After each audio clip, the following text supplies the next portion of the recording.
ओम शांति। आज प्यारे मीठे भगवान की मीठी मुरली मंथन की डेट है 19 अप्रैल 2021।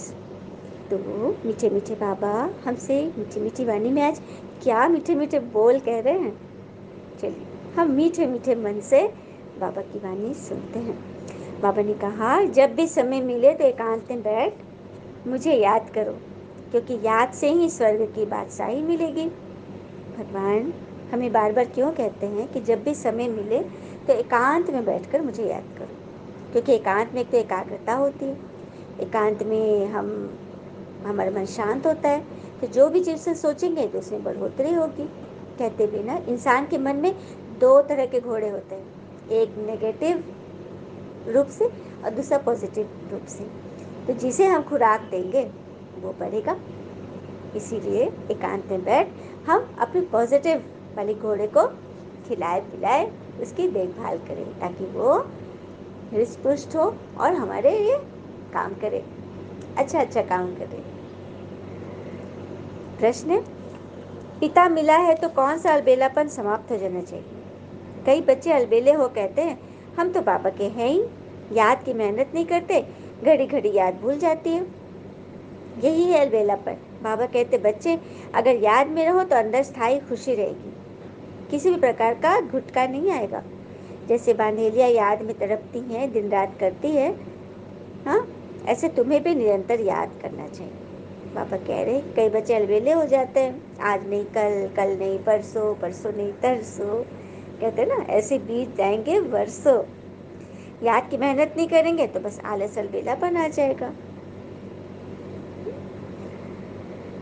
गीत है आज के मुरली का।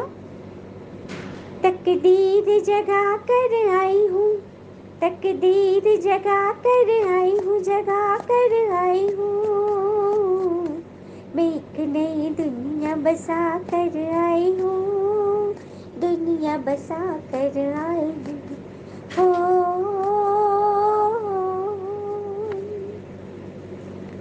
हुआ चुपके ही चुपके इशारा, मेरे दिल को मिला एक नजारा, इशारा, मेरे होठों पे गीत खुशी के, इन गीतों में बोल मुरली के, रंगीली नई दुनिया बसाने आई हूँ, दुनिया बसाने आई हूँ।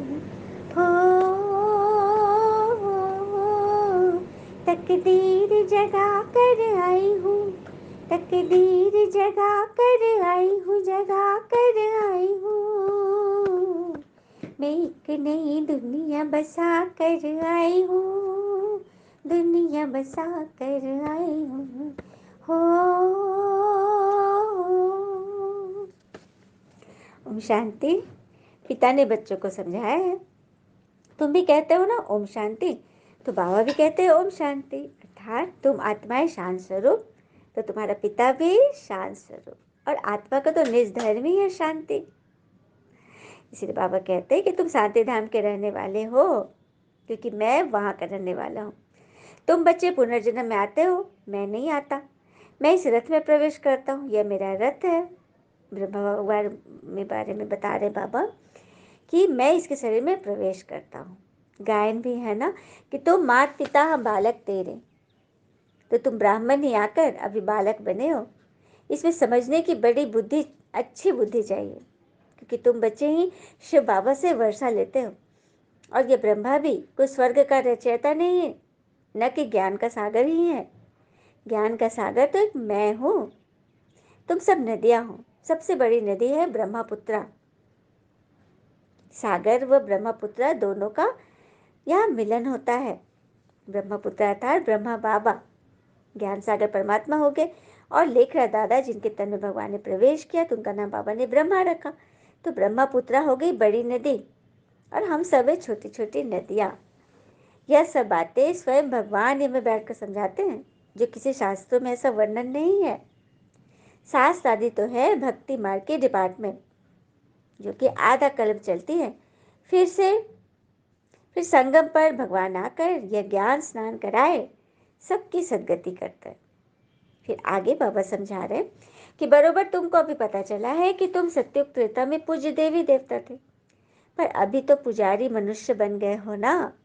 फिर इस ज्ञान से मनुष्य देवता बनना है। तत्पश्चात 84 जन्म लेते हो और नीचे उतरते आते आए हो। यह सब मैंने ही तुमको बताया है, क्योंकि तुम तो अपने जन्मों को नहीं जानते। जो पहले पहले आते हैं उन्हों के ही 84 जन्म होते हैं। फिर आत्मा में खाद पड़ती जाती तो योग से ही निकलेगी यह खाद, जिसमें बड़ी मेहनत है। बाबा कह रहे हैं कि तुम्हारी आत्मा पे जो खाद पड़ गया है वह योग से ही निकलेगी, और योग में ही मेहनत है। बल कई बच्चे ज्ञान में तो तीखे हैं पर योग में कच्चे हैं। कई बांधेलियां योग में छुटेलियों से भी तीखी है। बाबा यहाँ पे वो सुंदर वर्ड यूज करते हैं ना, बांधेलिया। बांधेलिया मतलब जिसको बंधन है, घर परिवार में वो अपनी मर्जी से नहीं चल पाती। और छुटेलियां जो एकदम फ्री है, जो मन में आता करते हैं, अपने घर पर राज करते हैं, उन्हीं की बात चलती है। तो उनसे भी ज़्यादा तीखी है बांधेलियां जो कि बंधी हुई हैं। जैसे बच्चा, अब इसको बाबा क्लियर करें, जैसे बच्चा गर्भ से निकलने के लिए तड़पता है ना। बच्चा जब गर्भ में होता है तो बहुत तड़पता है और कहता है भगवान से, भगवान एक बार मुझे बाहर निकाल दो, तुम जैसा कहोगे मैं वैसा ही करूँगा, बिल्कुल कोई गफलत नहीं करूँगा। लेकिन जैसे ही बाहर आता है, बाहरी चमक दमक में वो सब वादे प्रतिज्ञा सब भूल जाता है। कहता है वहाँ की वहाँ और यहाँ की यहाँ। दिन रात कहता है बाबा बंधन से निकालो। फिर जब निकल जाता है तो अलविदा हो जाता है, संसारिकता में खो जाता है। वही बात है, जो बांधेलिया होती, जो अंदर है बंधन में है, तो वो बहुत याद करती है, लेकिन जैसे ही फ्री होती है, अपने पैरों पे खड़े हो जाती है, बस हो गई सब याद गुम। फिर जो लायक बनेंगे वही रजाई पाएंगे। इसे मैनर्स बहुत अच्छे चाहिए। मुख्य बात है ही पवित्रता की, क्योंकि काम चिता से ही तुम काले बन गए हो। अब ज्ञान चिता पे चढ़ गोरे बनना है। बाबा ही है सभी सीताओं के सच्चे राम, जो कि रघुपति राघव राजा राम की बात नहीं। यहाँ पे इसको क्लियर करना है, त्रेता वाले राम जी सच्चे राम नहीं है। यदि तो कोई आदमी का शरीर छूटता है तो हम क्या कहते हैं, राम नाम सत्य है। कौन सा नाम सत्य है? जबकि राम जी जो त्रेता वाले राम जी थे, उनका तो शरीर जन्म भी लिए थे और शरीर छूटा भी था। सबको पता है ये कहानी। हाँ, तो जिनका शरीर छूटे तो वह तो देवता हुए ना, भगवान नहीं हुए। भगवान तो शरीर लेते ही नहीं, देह धारण करते ही नहीं है। यहीं पर तो ये मिथ हो गया है कि परमात्मा शिव है जो स्वयंभू है। ये सभी तो देवी देवता है। हाँ, इसीलिए बाबा कहते हैं कि जितना समय मिले मुझे याद करो, सबको मेरा परिचय सुनाओ। आज नहीं तो कल सब जरूर सुनेंगे। देखो बाबा धीरज बना रहे हैं कि बच्चे धीरज मत खोना। हाँ, क्योंकि God does not expect us to solve all problems of the world. He only expects us to not create them. भगवान हमसे ये उम्मीद नहीं करते कि दुनिया के सारे प्रॉब्लम्स दूर कर दे, बल्कि ये एक्सपेक्ट करते हैं कि हम प्रॉब्लम्स क्रिएट न करें। Let us all be helping hand of supreme soul. तो सब हम ईश्वर की मदद के लिए तैयार हो जाए। यही तो बाबा हमसे करवा रहे हैं। ये बाबा कहते हैं कि यहाँ सभी धर्म के लोग आते हैं जो कि दैवी कुल के होंगे। भल अभी और धर्मों में कन्वर्ट हो गए, लेकिन आगे चलकर आएंगे जरूर। बाबा ने कह दिया ना, आगे चलकर सभी आएंगे। जो दैवी कुल के होंगे ना, उनको आना ही आना है। और यह ज्ञान तो सबके लिए है, क्योंकि मैं तो सभी आत्माओं का पिता हूँ ना। इसके लिए दे दान तो छूटे ग्रहण। हम भक्ति में भी जानते हैं ना, दुनिया में भी, कि जब कोई ग्रहण लगता है, सूर्य ग्रहण, चंद्र ग्रहण, तो दान देने की परंपरा है। तो यहाँ भी सब पर माया का ग्रहण लगा हुआ है। तो दान देना है तो क्या दान देंगे? जैसे कि हम हवन आदि करते घर में, तो हाथों में जो हवन की सामग्री लेते हैं तो पूरा के पूरा अग्निकुंड में डालते हैं ना। ऐसा थोड़ी कि 2 दाना अंदर डाले और 5 दाना बाहर। नहीं, अशुभ होता है। कहते हैं पूरा के पूरा हाथ ऐसे 3 उंगली से ऐसा करके डालना है। तो उसी तरह से परमात्मा ने जो यज्ञ रचा है, ये हवन बेहद की सृष्टि के लिए, पवित्रता के लिए, तो उसमें भी हमें अपने सारे विकारों की आहुति एक धक से डालना है। ये नहीं कि एक डाला और 4 रख लिया, ऐसे नहीं, तो ये यज्ञ पूरी नहीं होगी। अभी तो पूरी सृष्टि पे राहु की दशा बैठी हुई है, तो सिर्फ वृक्षपति शिव बाबा को याद करो तो बृहस्पति की दशा होगी। मनीश्वर की याद से ही हम बृहस्पति की दशा में तो शुभ नक्षत्र में पहुंच जाएंगे। अच्छा, मीठे मीठे बच्चों प्रति भगवान की नमस्ते। हम बच्चों की भी प्यारे शिव पिता को नमस्ते, और बाबा दिल से सभी आत्माओं की तरफ से आपको very very very good morning. धारणा के लिए मुख्य सार है, पहले पॉइंट, हर कार्य करते हुए आत्माभिमानी बनने की प्रैक्टिस करनी है, देह का अहंकार समाप्त हो जाए, इसके लिए ही मेहनत करनी है। बाबा कह रहे कि हर कार्य करते अपने को आत्मा समझ कार्य करो तो देह का अहंकार समाप्त हो जाएगा। किसी ने मुझे बोला, कैसे बोला, ये बोला, वो बोला, ये सब खत्म हो जाएगा। दूसरी पर, सतयुगी राजाई के लायक बनने के लिए अपने मैनर्स रॉयल बनाने हैं। पवित्रता ही सबसे ऊंची चलन है। पवित्र बनने से ही पवित्र दुनिया के मालिक बनेंगे। बाबा ने बोला ना कि देह का अहंकार समाप्त हो जाए, इसके लिए मेहनत करो।